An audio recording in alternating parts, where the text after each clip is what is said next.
A blow to Narendra Modi. India's ruling party suffers heavy losses in state elections. Is the Prime Minister's grip on power under threat? I'm Andrea Sankey, and today's newsmaker is the BJP. Well, it was a test of the Indian Prime Minister's popularity, and it looks like Narendra Modi didn't quite make the grade. More than 100 million people voted in 5 states, and Modi's ruling BJP lost them all. And what makes it worse for the Prime Minister is that his party used to dominate those states, but Modi's loss is the opposition's gain. The Indian National Congress seems to be making a comeback, and it couldn't come at a worse time for the BJP.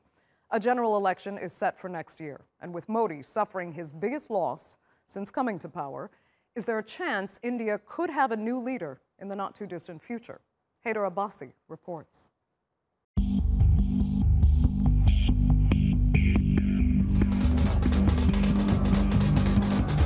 Moving away from Modi, India's ruling party suffered a major defeat in last week's state elections. The Bharatiya Janata Party lost in Rajasthan, Madhya Pradesh and Chhattisgarh. These states have been ruled by the BJP for 15 years. They're now under the control of the main opposition, Congress Party. The BJP was also beaten in 2 southern states by local parties. It's the worst timing for Prime Minister Narendra Modi. India will hold a national election next year.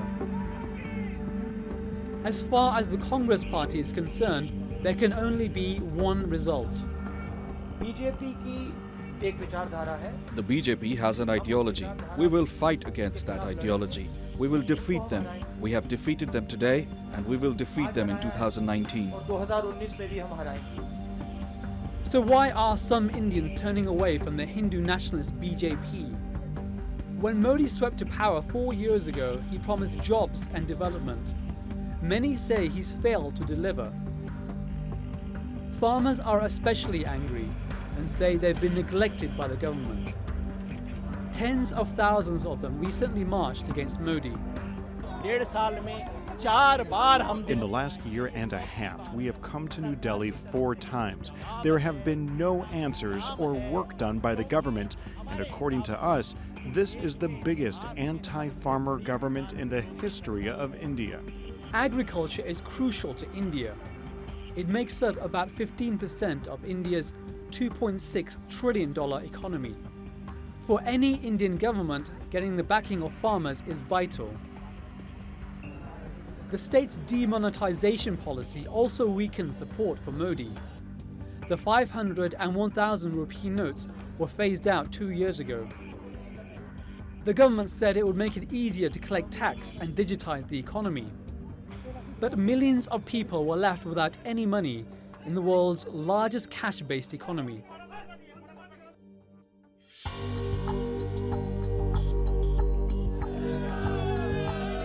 The BJP has pursued a hardline Hindu nationalist agenda. It's promoted the majority Hindu faith over other religions. And this has encouraged attacks on minorities, such as the low-caste Dalits and Muslims. Modi has never openly supported this, but hasn't stopped it. Dozens of people, mainly Muslims, have been killed by so-called cow vigilantes. Cows are considered sacred to Hindus, but not to Muslims. Analysts say Modi has focused more on communal politics than jobs and growth. So is this the beginning of the end for Narendra Modi and the BJP? Or do they still have enough support to remain in power next year? Haider Abbasi, The Newsmakers. Joining me now from Mumbai is Syed Zafar Islam. He is a national spokesperson for the BJP. And from Trivandrum, we have Thomas Isaac. He's the finance minister for the state of Kerala and a central committee member of the Communist Party of India. Thanks both so much for joining us. Let me begin in Mumbai with Syed. Why did the BJP lose these 5 states? I mean, 3 of them, you had spent 15 years in power there, and they were lost as well. What happened? Well, let me tell you, as far as Madhya Pradesh is concerned, and Madhya Pradesh as well as Chhattisgarh is concerned, yes, we had been there for last 15 years, but in Rajasthan, we were there only for 5 years, not 15 years. And in terms of our performance, after 15 years, if you see historically, if you just do a back testing, you will realize in most of the election, in a state's election, no party has ruled except Bharatiya Janata Party in Gujarat have been able to retain power after 15 years. The incumbency factor definitely sets in, but in case of Bharatiya Janata Party, there was absolutely no anti-incumbency against the state government. But there may be some anti-incumbency in case of some sitting MLAs and the local representative, and because of the local issues, some anti-incumbency must be there, or the fatigue factor. Because the performance, if you see the Bharatiya Janata Party in those states, is not as bad as people were expecting. In fact, we are neck to neck in both the states, except with the exception of Chhattisgarh, where we definitely have lost, and we will introspect the reason for losing that badly. But away from that, in Rajasthan as well as in Madhya Pradesh, it's neck to neck after 15 years. If you are able to retain that kind of position, that suggests that how people have liked our party in terms of our performance, in terms of our delivery, what we have promised to people and what we have delivered is something which has been appreciated by the people of that particular state. Okay. But yes, the loss is lost. But if you see the margin of, in terms of the number of votes, has been polled more in our favor as against the number of votes voted in favor of Congress party, who has won more seats than us. But in terms of the margin of victory, if you just see in as many as 20 seats, both in Rajasthan as well as in Madhya Pradesh, is less than 500 votes, which is absolutely minuscule when you count millions and millions of votes, and then you have just margin of victory is only 121 or 200 votes or 500 votes, less than 500 votes. I mean, that suggests that the popularity of Bharatiya Janata Party is still there. Yes, we have lost some fatigue factor. People may have wanted some change, and that fatigue factor must have set in, and that's why probably we have lost in this state. In terms of there was absolutely no anti-incumbency as far as the government is concerned. Let me get Thomas Isaac's opinion then. Thomas, is this just, though not really severe losses, just part of a normal kind of political cycle, not anything to do with the BJP doing something wrong or not delivering to voters? I agree to my friend in one sense. I'll be fooling myself if I say BJP is finished in India. They still have considerable support in the Hindi heartland. But what we should compare is not BJP position in the states 5 years back, but their position 4 years back when they fought and won the Lok Sabha, the parliament election, where 85% of the seats in these states went over to BJP.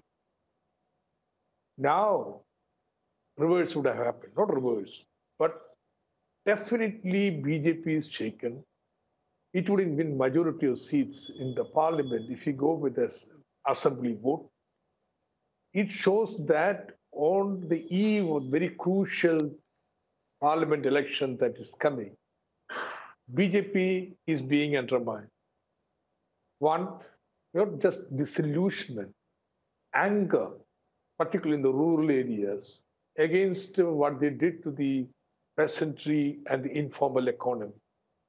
The kind of maverick reforms which nobody could reasonable knowledge of economics would do, like withdrawing 85% of the currency in circulation all of a sudden in a midnight, denying the vast majority of the people for currency for as much a period as about 3 months, which dealt a blow to the whole informal economy in India. And the way the GST was implemented, it has made a mess of the trade also to great extent, and also the informal economy. Okay. Therefore, you find in the unorganized sector big anger coming up, and this is going to make BJP pay in the coming election. Yeah, so, Thomas, actually, if you could quickly just clarify how much you think the demonetization policy of the BJP factored into this election. This, I would say, is the single most important factor. Because initially, even the peasants who were suffering thought that the other is going to suffer. Finally, they realized they've been fooled. all the currency, in fact, 99% of the currency came back to the bank. And then there was the big question, why was the suffering inflicted upon them? In fact, that was the beginning of the peasant anger, which has snowballed because of the agrarian crisis. And today, therefore, you find widespread disenchantment against the governance in Delhi, and demonetization was this triggered this movement. Zaid Safar Islam, do you accept that that was a mistake of the BJP, or are there no regrets on the demonetization policy? Not at all. Not at all. This was, see, the Honorable Prime Minister have undertaken various and many structural reforms in the country. Demonetization is one of them, and you need not see demonetization in isolation. There are various other structural reform which has been undertaken by our government, including RERA, including banking code, bankruptcy code, including GST. There are many such structural reforms. So in isolation, if you see, then you can have a different kind of opinion. But we know in one stroke of pen, the Honorable Prime Minister, the government of the day, had achieved many objectives, including pushed for digitization, including increased the taxpayers' base. See, the taxpayers' base has doubled. The tax revenue has improved. The informal economy has become part of the formal economy. And when you finance minister, the state finance minister, Mr. Isaac, when he says, I'm really astonished when he says that we were expecting that all the currency will not come back to the system. This is something which is, I'm sorry, if a man on the street will speak, I will understand. But when a finance minister of a state will speak, I really pity on him, because everybody was expecting the demonetized currency will come back to the system, and those black money which was not in circulation and which had anonymity, nobody knew who was holding that cash, has become part of the banking system. Fair enough. That was the primary objective of the government. But as a finance minister, I pity on him when he speaks that he was not expecting that. I'll accept that you both disagree. Since he's pitying me so much, let me tell him, this is not what I said, but what your Union Finance Minister in the GST Council explained to us what was the rationale behind this demonetization. He in fact said the figure of 3 lakh crores of rupees are very likely not to come back, and that will lead to increase in the decline in the liabilities of Reserve Bank, which will then go to the expand the reserves of the Reserve Bank, which you could take. Don't tell me I am lying, but I am telling you that's what. Don't mislead that. You are a responsible finance minister of the state. Please do not speak what you have discussed in private with the finance minister of the country. I do not buy that. It looks foolish when you speak something of this sort. It's very clear the two of you are not going to agree on the effect of demonetization. One decent economist and how much it costs the BJP. Has accepted this. Okay, let me ask you then, Thomas. I mean, if you truly believe that is a fundamental mistake that the party has made with long-term consequences, do you think this election really will serve as a barometer for the federal election coming up in 2019? Well, this triggered off. Then came a number of mistakes. Even the way the GST was rolled in without proper preparation, which has created a lot of confusion and problems for the non-formal economy. And then you have very serious agrarian problem, because there is, before the common man, the sight of these tycoons running off with looting the banks, not paying the loans they have taken, getting helped off to flee from the country. And you have farmer suicides taking place because they can't pay back the money they have taken because the prices are not sufficient for the farm products. The contrast is too big for a common man. On the one side, the looters get free, looters of the bank. On the other hand, the farmers are coming to suicide. You have seen in these states very strong peasant movement, long marches of the peasants, agitation of the peasant, and therefore this result reflects the anger of the peasant. And I think this is going to be reflected, say, in the entire Hindi heartland including UP, when the Lok Sabha election comes. Okay, Syed, let me ask you that. I mean, a lot of eyes will be on India's farmers, as many feel they have been ignored by the government and left to struggle to survive in spite of promises that were made. How much weight do you think their votes will hold, or do you think actually you really haven't lost support among Indian farmers the way the opposition has said? Well, away from the votes, I mean, I'm not counting even for a moment that whatever we do, only do for seeking their support in terms of their support in the election. Let me tell you, we are extremely concerned in terms of our philosophy of Bharatiya Janata Party that we have to work for the welfare of the people. Those, particularly the poor, the marginalized section, and the farmers, we have to work for their welfare. And let me tell you one thing which I think everyone knows, that India produces the second largest producers of the agriculture produce. And if you see our population is growing only by 1%, 1.35%, while the agriculture sector is growing exponentially, despite having a drought for 2 years, yet the agriculture sector has really exponentially grown. So we have the problem of surplus, excess produce, and we have a limited market. But let me tell you what is the problem, why the farmers are facing this problem. Because historically, two things which has not been done is the backward integration and forward integration and creating those kind of infrastructure. Because though whatever they produce, there is no market for them to sell. And even if there is no road, there was no road for them to take it to the market. So what we have done in last 4 years, see, you have to find a long-term solution for them, for them to realize the best price for their produce. That's why what we have done, we have focused on creating infrastructure. We have built road. We have provided electricity. We have provided cold storage facilities. We are working on food processing, setting up food processing unit there, so that the shelf life of all those produce can be increased. Again, they are also being encouraged to export, because we have a problem of surplus. They can realize if there is a market. So that's why we have created market. It is called ENAM market. That's why these farmers will go to the market. Like you trade a stock, you can trade your produce, and you get the best realization on that particular day.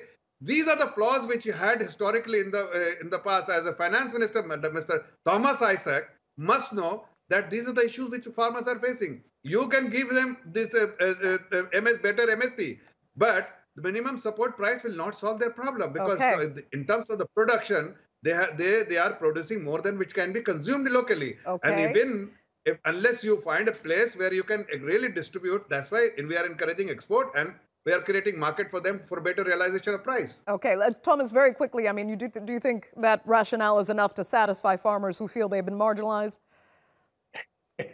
No, he's saying that there is surplus production, but there is no sufficient integration backward and forward. What he means is that input prices are rising while the output prices are falling, and therefore you find the farmers squeezed from both sides, and that's why they're very angry, you see. And not only that, even the farmers are going hungry. Under the rule, BJP rule, India's position, the global hunger index, has slipped from something like 80 to 130.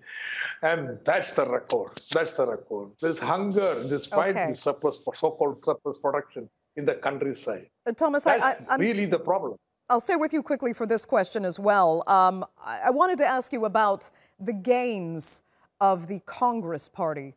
Do you think that they improved their standing in these state elections because they've changed, because their political agenda has evolved and they're now appealing to more people, or simply because the BJP failed? Well, I don't think there has been sufficient change in the Congress agenda. They have stuck to broadly what they used to say in the past itself, except perhaps they have gone to a little bit rightward towards Hindutva agenda, at least in the rhetoric. But there is essentially an anger vote against the BJP that is taking place. And here, since there is not other opposition, Congress has gained. But you'll find, if you take the whole southern India, except for Karnataka, it is other non-Congress opposition parties that are going to gain. If you take UP, the biggest state in India, it is again non-Congress parties, or even Bihar also, non-Congress parties that are going to gain. Therefore, the defeat of BJP wouldn't mean that Congress will be back in position as in the past. But definitely, BJP, there will be an alternative emerging. Congress would definitely a major role there. But it is very certain from the votes in these three states that Congress is going to replace BJP. You think that's, I want to understand the last part of what you said. You think that's unfortunate or? Not unfortunate, I'm saying, but that's a fact. Okay. But therefore, Congress would have to make a restatement of their position, you see. These are not only just farmers, but the development policies and so on. They will have to go back to their old Nehruvian roots and take a position there if they want to provide an alternative. That's my understanding, knowledge. But therefore, the political picture in India remains fragmented. Today, there is an anger in the BJP against the BJP, and therefore the opposition are now having some understanding, etc. They do not split the opposition a vote and deliver the defeat to BJP. Okay, Syed, I'll finish with you. Some say that this last election showed the death of a hardline Hindu agenda that had galvanized many, many Hindu voters. Do you see it as that? Our agenda is only development. Our agenda is only development. That was our agenda in 2014. That will be our agenda going forward as well. But let me tell you, two important aspects. First, the Congress party, what they did, they made an announcement that in each state they won, that they will waive off all the loan currently being held by the farmer. So there's a farm loan waiver scheme they have announced. And you know that today, after swearing-in ceremony, the chief minister of that particular state has announced the loan waiver scheme. Can you just believe the state of Madhya Pradesh, where the revenue is only 50,000 crore, where the loan waived was 55,000 crore, which is like you have $8 billion is the revenue, and you have $8.5 billion you have announced the loan waiver scheme. So from where the other you will have to compromise with all the other welfare scheme you run, the state run for the poor and marginalized, only for the purpose of getting vote. They misled the people. They have actually compromised with the interests of the common man on the street and the poor section of the society. Okay. That is the biggest blunder they are making, because if you, for last 15 years, if you see that we have what we have committed, we will provide them what they had committed, that they will provide sanitation, they will provide water, they will provide electricity, they will provide roof. They couldn't do that because all this fraudulent scheme, and we have delivered in last 15 years. We have delivered water, we have delivered electricity connection, we have delivered sanitization, we have delivered toilet, we have delivered everything what a common man needs. And for their welfare, now they will have to compromise because all the revenue, in fact, the revenue is not sufficient for the scheme what they have announced. Syed without doing their homework. Unfortunately, the clock is against us. I'm going to have to cut you off. I'd like to thank you both so much for joining us on this edition of The Newsmakers.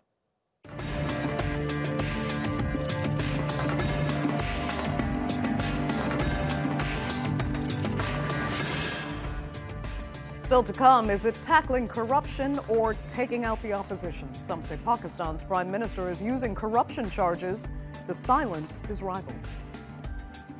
And Australia is accused of crimes against humanity. Will there be justice for the remaining refugees trapped in offshore detention centers? We speak to the lawyer taking on the government.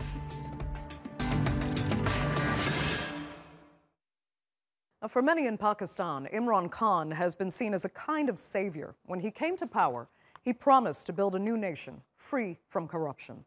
And one way to do that was through the independent National Accountability Bureau. And the fight is already underway. The leader of the opposition, PMLN, is under arrest, and his son has been banned from leaving the country. But they were two of Khan's biggest political adversaries, which has led many in the opposition to accuse the Prime Minister of abusing his power to influence a nonpartisan, autonomous agency. For more, here's Shoaib Hassan. It was the clarion call that galvanized public support in Pakistan for Imran Khan and his party, Pakistan Tehreek-e-Insaf or Pakistan Justice Movement. Fighting corruption was a central tenet of his rise to power. चोरी, इंशाल्लाह corruption, मेरा ये आपसे वादा है कि मैं आपको काबू करके दिखाऊंगा। मैं आपको ये साबित करूंगा कि यहां भी ऐसी गवर्नमेंट हो सकती है, यहां भी ऐसी गवर्नमेंट हो सकती है। कोई वजीर करप्शन करते हुए डरेगा, क्योंकि हमारी नैब ना प्राइम मिनिस्टर को छोड़ेगी ना वजीरों को छोड़ेगी, जिस तरह मगरब में होता है। Even before he was elected, Khan seemed to give impetus to Pakistan's top courts, which reopened corruption inquiries against the former Prime Minister Nawaz Sharif and other leaders of his PMLN political party. It led to Sharif being dismissed from office and later convicted and imprisoned. He's since been allowed out on bail, but in October, his brother and senior PMLN leader Shehbaz Sharif was arrested by the independent anti-corruption body, the NAB. The NAB, or the National Accountability Bureau, was formed in 1999 under a presidential decree and later confirmed by an act of parliament. Its main functions include safeguarding Pakistan's institutions from economic terrorism and investigating corruption charges against senior government officials. If there is enough evidence to press charges, arrest warrants are issued against suspects. Those arrested are then tried in special accountability courts set up to hear cases promptly. It's not just the Sharifs and the PMLN, though, who are being targeted in the growing crackdown. A number of politicians from other parties have also been rounded up, including former President Asif Ali Zardari. He's the co-chairman of what was once the country's most popular party, the Pakistan People's Party. Zardari is widely known as Mr. 10% for his alleged commission on each and every deal during his time in power. He spent nearly a decade in prison in the 1990s on related charges. But the former president has always maintained his innocence, and he's repeated that now, as have other politicians being brought up on corruption charges. They say they're being targeted for their strong opposition to the role of Pakistan's military in internal politics. Both Sharif and Zardari have insisted that it is, in fact, the army that's pulling Khan's strings and using the NAB to target them, charges both the army and Khan deny. So, are the charges against Pakistan's politicians justified? Or is it just an excuse by Pakistan's powerful military establishment to ensure that their main political ally keeps a firm grip on power? Shoaib Hassan, The Newsmakers. Let's cross to our panel now. Siddiq Al-Farouk joins me from Islamabad. He is a senior member of the opposition PMLN. In Karachi, we have Gibran Nasir. He is a lawyer, human rights activist, and former independent parliamentary candidate. And Rasul Bakhsh Rais is a professor of political science at Lahore University of Management Sciences. Thank you so much for joining us, all three of you. Let me begin in Islamabad with Siddiq. You tell me, is Imran Khan using the NAB as a political tool against his opponents? Bismillah ar-Rahman ar-Rahim. Thank you. Imran Khan, in his meeting with anchor persons with reference to NAB, said that the federal government enjoys enormous power and it can get results as it wants. Though he said that NAB is independent, but it is not independent. We, as Pakistanis, as opposition and previously ruling party, do not oppose investigations. We do not support corruption, but we want that law must be implemented, exercised even-handedly. There should be justice.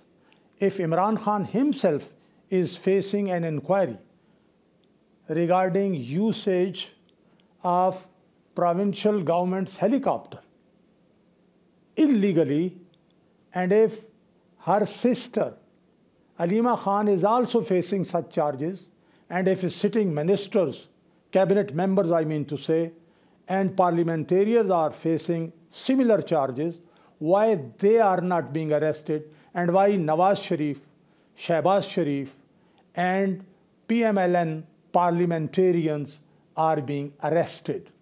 So this is when this is applied not even-handedly. We say that PMLN is being targeted. Okay. PMLN is being targeted, yes. And of course, PMLN is the target because of reasons well known to everyone.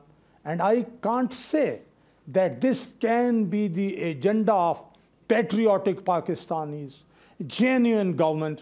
And there is an impression, and there are proofs also, that the present government is not genuinely elected government. Present Prime Minister is selected Prime Minister, de facto government. So therefore, they are just stooges. They are puppets, and they are following the dictation of others. Okay. Gibran Nasir, I'll just ask you if you think that's a fair assessment. Is the ruling party actually being used as puppets of sorts, and the NAB is a tool that they can use? And I'm assuming, Farouk Siddiqui, you're talking about the foreign agenda that you've mentioned in some of your writings. And I'd like to get Gibran Nasir's take on that. I can't comment on any foreign agenda being here right now, nor do I think there are any beliefs that any foreign agendas are driving any elected government in Pakistan. I don't find any proofs of that. But coming to the NAB, the National Accountability Bureau, the apparently so-called body which is supposed to fix the corruption in Pakistan and bring those responsible to accountability, one has to go back to its basis, its roots, and how it was formed and the circumstance it was formed, because that really gives away the ethos of the organization and the working culture. And through that lens, we'll be better able to understand how the National Accountability Bureau works. The organization was set up through under the dictatorship of General Pervez Musharraf, and in his initial call was to start a fair accountability process across the board. However, we saw that in its initial years, the NAB was used to create a breakaway faction within the Pakistan Muslim League Nawaz and herd together parliamentarians who are willing to toe the politics and the line of the then dictator. And since then, when later Pervez Musharraf had some form of negotiations with the Nawaz Sharif, the then exiled leader, and Benazir Bhutto, who was later assassinated, at that time, Pervez Musharraf himself ordered the NAB head, General Retired Shahid Aziz, to withdraw proceedings against them, and that was the reason given by the then Director General Shahid Aziz to resign from his post. So within NAB, voices have come forth that those who are in power use it as a tool, to either coerce political leaders to dance to their whims, to submit to their demands, or then face whatever accountability process there is. And even the Supreme Court, in a very scathing judgment against the National Accountability Bureau, noted that what the National Accountability Bureau really does is institutionalize corruption, because it looks away from people who have earned favor with the government and only goes away after those who are considered political opponents. And various other corrupt practices within the NABs do agree, where certain shoddy deals are signed up and plea bargains are given to people at the expense of National Exchequer, and those who are really accountable for corruption are let loose as long as they're able to abide by the demands of the whatever government is in power. And even currently right now, what we can see is very clearly, which the opposition parties are highlighting right now, that several cases which started at the same time against members of the ruling party and members of the opposition parties have a very different timeline, are being pursued at a very different pace, which definitely again is an alarm for us that whether NAB is actually acting out of its own conviction and independently, or is it being directed by the federal government or the powers that may be also known as the establishment in Pakistan or the military establishment in Pakistan. Okay. Let me ask Rasul Rais, is the NAB at the mercy of the influence of those in power, or do you believe in its independence and autonomy as a non-partisan body that fairly goes after those guilty of corruption? Let me give you some background. It is the same NAB that was retained by Muslim League and government for 5 years. It is the same NAB that Zardari government before him for 5 years maintained. And there has been no change in law. All political parties believe that accountability process and the institution itself require legal changes, but they have not been able to come on any consensus or any agreement. There were efforts during Muslim League and government to bring about a consensual legal framework for NAB to be neutral and to conduct free and fair accountability process. But with this background, I will also say that it depended on which government in Pakistan was in power and also who headed NAB. The previous head of the NAB, which was appointed by Muslim League N, never acted against any leader, political party leader or major bureaucrat, although there were cases against them. In present case, I believe that NAB is exerting its power and autonomy and independence. I don't think that there is any nexus between the government of Imran Khan and NAB. But even Muslim League, even PTA government and their leaders believe that NAB law needs to be changed. There is a consensus, but then there is no consensus that what kind of law has to replace the present law.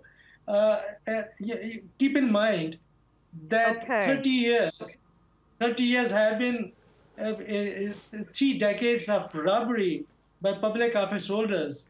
And it is a common knowledge in Pakistan and outside that these leaders who have ruled Pakistan, including 10 years of Pervez Musharraf, had taken out of this country $200 billion. And that is 100% more than the overall national debt in foreign currency.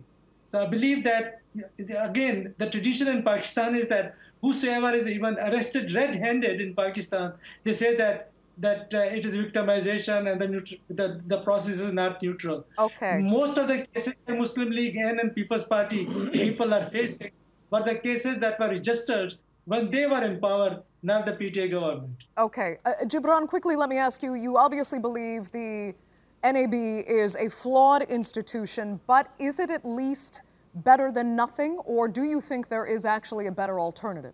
I think the NAB needs reforms desperately, and it has very overarching powers, which again I said are used really to humiliate and coerce politicians rather than to make investigations fair and free. And rules need to be set in order, SOPs need to be set in order so that one could say consistency in how NAB operates different inquiries and pursues different inquiries. Unfortunately, as Mr. Rasool rightly pointed out, various times in history, political parties have had discussions and made promises to amend and reform the NAB law and make it more democratic or more fair as they would like it to see. However, they've not moved in that direction.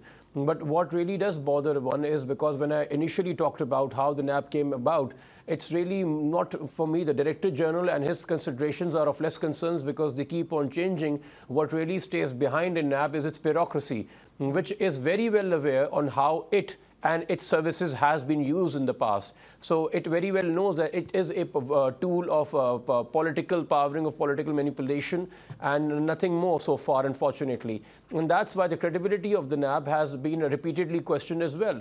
So there are those concerns, and either NAB needs to be reformed, and I believe rather than setting up a new organization, and which would again be an expense of the National Exchequer, it's better to build up from what already we have and bring in the reforms necessary to make sure that whatever proceedings there are clear. Otherwise, what we do see is that when NAB is expected to proceed against an influential political person like the former Prime Minister, the Supreme Court had to personally ensure that no transfers would take place within these government bodies, and none of these bureaucrats who are investigating the matter would have their jobs at risk. So, which means that definitely under the existing practice, NAB's independence can only be ensured via a third party and does not exist as it is, as it should be, given the fact that it's supposed to be a watchdog, it's supposed to be an independent autonomous body, making sure that whoever does corruption, whether in the government or in the opposition, is taken to task. Okay, Siddiq Farooq, I need you to clarify then, if you don't believe that the ruling party is actually in control of the NAB, tell me who you think is in control and what proof is there to say that there is something else pulling the strings? The present de facto ruling party, the de facto government, is supported by establishment. Gibran Nasir has said, I endorse it. So the other day, the chairman NAB met Imran Khan the Prime Minister, who is himself an accused. And I have also referred to Imran Khan's meeting with senior anchor persons, in which he admitted that government enjoys enormous powers and it can get results what it wants. And I think no one can reject this. You can play, that video.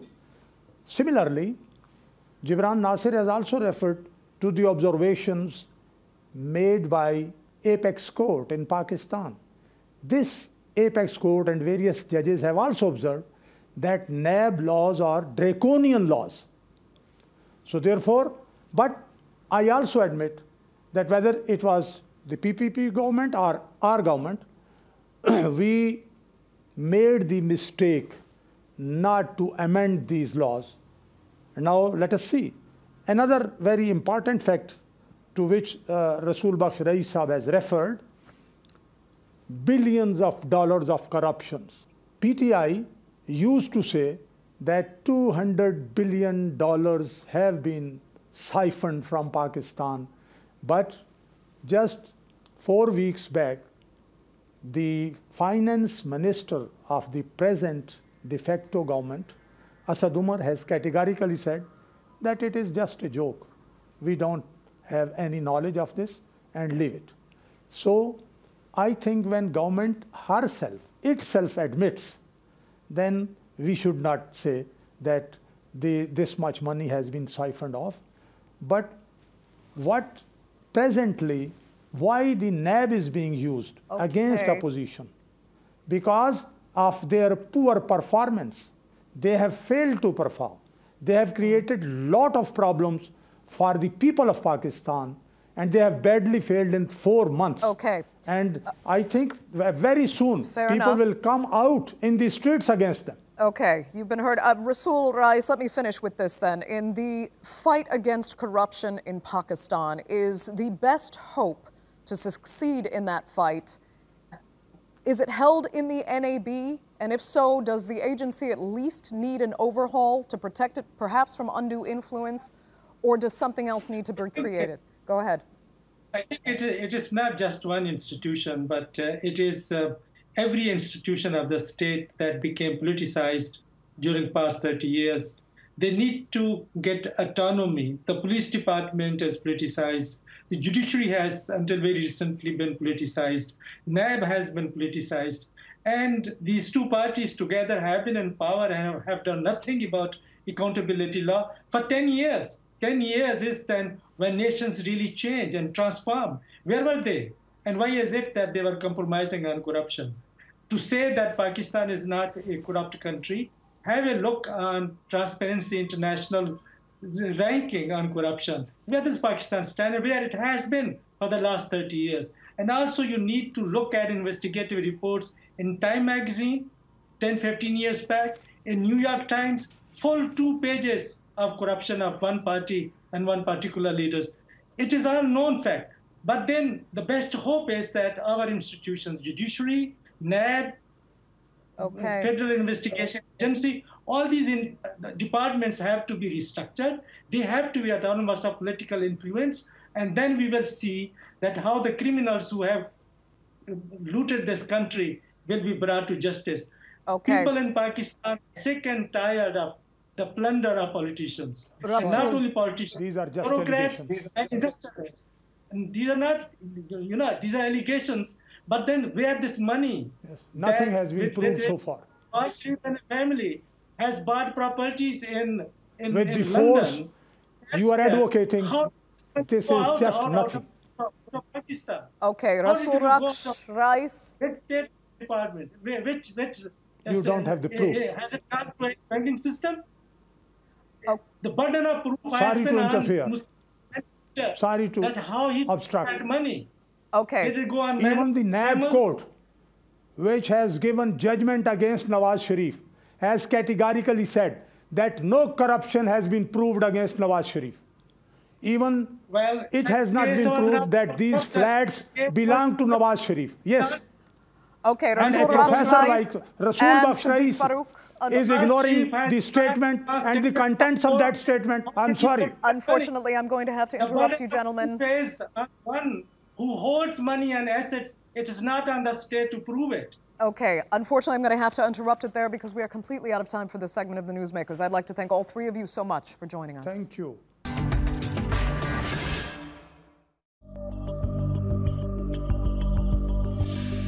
They have got the ability to bury someone alive, but they haven't got the ability to stop him from having his basic needs: food, water, and electricity. It's been 4 days today that we are running out of water, running out of food, running out of electricity, with no safety, and they abandon us in the island. Torture, arbitrary detention, and crimes against humanity. They are just some of the latest allegations against Australia's government. A new lawsuit claims the treatment of asylum seekers in Australia's offshore detention centers has breached the government's duty of care. Last year, a judge awarded asylum seekers more than $50 million in damages. It was the largest human rights class action settlement in Australia's history.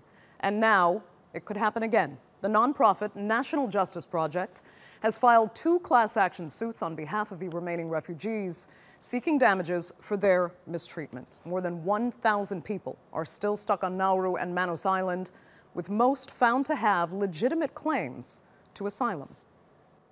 So will this latest case find the government guilty? Let's go to Sydney and ask George Newhouse. He is the human rights lawyer who leads the National Justice Project. That's the group behind this lawsuit. George, thanks so much for joining us.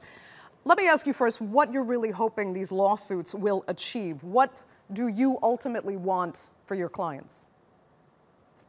Well, look, for the last 6 years, these individuals have been kept in cruel and inhumane conditions, and we're asking the Australian government to cease and desist in those in maintaining these poor individuals in shocking conditions, in conditions that amount to torture and crimes against humanity. How much are you asking for, though? Because some are complaining that you're opening the door to more financial compensation. It was something the former Prime Minister Tony Abbott said upon the last ruling of $50 million in compensation, that he called it a windfall for people who unfairly took advantage of our nation's generosity. Well, if you look at our proceedings, they're quite different from that court case. We're actually seeking injunctive relief. That's an order from the court that the Australian government cease and desist their conduct. Damages may well be a byproduct of these proceedings, but they're not the main goal. The main goal is to actually have individuals moved from Manus Island and Nauru to third countries, or if third countries can't be found, then they should be brought to Australia. Help us understand then, if you believe your clients have legitimate claims to asylum, why are they not being processed? What is the problem here with the government system that isn't taking these people in immediately? Go ahead. Well, they have been processed. Over 80% of the asylum seekers have been found to be refugees. They've been processed, and that's the point. They're being held on these island prisons as human shields, as a deterrent to stop others from coming to Australia by boat. And that amounts to torture. It's an intentional infliction of harm on these people in order to deter others from coming. Okay, so help us better understand that, because we said that some of these people have legitimate claims to asylum. Is that not the case? Are they approved asylum seekers and refugees that should now be released? So they're being completely illegally detained? They have been found to be refugees, and therefore they should not be detained. They're being kept on remote islands in order to deter others from coming to Australia. Our government has said as much. Our Prime Minister said we have harsh measures, some would say cruel measures, but the fact is, if you want to stop the boats and the people smuggling business, you need to be tough, very, very tough. Our government has been very explicit about their policy. They are quite happy to be cruel and inhumane in order to deter others from coming. And that is fits the definition of torture. Okay, then let's go back and talk about those on the other side of your argument who simply claim that there is fear among ordinary Australians that these are not people that we can actually vet properly because they arrive by these boats with no legal papers. We can't get proper criminal records. We don't know what their history is and who they are. How do you placate those basic fears? Look, they might be Trumpian fears from the United States, but that's not the issue in Australia. 80% of these individuals have been processed and found to be asylum seekers. That's not the issue here. I don't believe that the concern is that they don't have papers or that they aren't asylum seekers. The concern in Australia is that we don't want boats to start arriving again from Indonesia. That's the reason why these individuals are being held in virtual island prisons.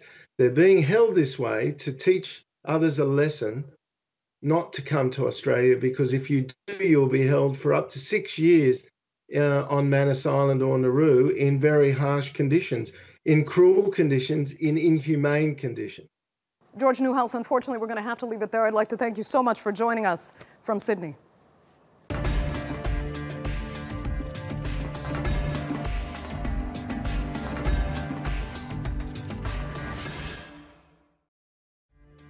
That's all for this edition of The Newsmakers with me, Andrea Sankey. Check out more of our stories on YouTube, Facebook, and Twitter. Remember to like, follow, and subscribe.